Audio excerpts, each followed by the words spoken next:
வந்தவனை எல்லாம் வாழ வைத்தோம், வந்தவனை எல்லாம் ஆள வைத்தோம். இந்த பூர்வீகுடி மண்ணின் மக்களாகிய நாம் ஓட்டு போடுகின்ற ஜாதியாக இருந்தோம், கொடி கட்டுகின்ற கூட்டமாக இருந்தோம், கோஷம் போடுகிற கூட்டமாக இருந்தோம்.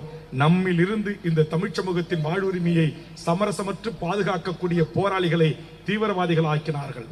என் மண்ணில் தோன்றிய தமிழரசனை தீவிரவாதி ஆக்கினார்கள்.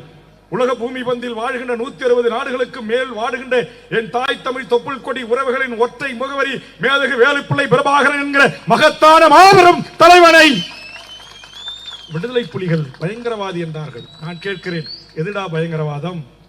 ஈழத்தில் சொந்த நிலத்தில் சுதந்திரமாக எமது மக்கள் வாழ வேண்டும் என்பதற்காக எங்கள் தாய் முன் பிள்ளைகள் கற்பழிக்கப்பட்ட போது, தந்தையின் முன் பெண் பிள்ளைகள் கற்பழிக்கப்பட்டதோ, கணவன் முன் மனைவி கற்பழிக்கப்பட்ட போது ஒரு 10-12 வயது பாலகனாக இருந்து வீதிக்கு வந்து தன்னோடு ஒத்த கருத்துள்ள இளைஞர்களை அணிதிரட்டி தன் வீட்டில் இருந்த மாடுகளையும் தன் தங்கை உறவுகளின் மோதிரத்தையும் அடகு வைத்து விற்று ஆயுத புரட்சிக்கு வித்திட்ட மகத்தான தலைவன் வாழ்ந்த வரலாற்றை புரிந்து கொண்டு பேசுங்கள் பரதேசிகளே.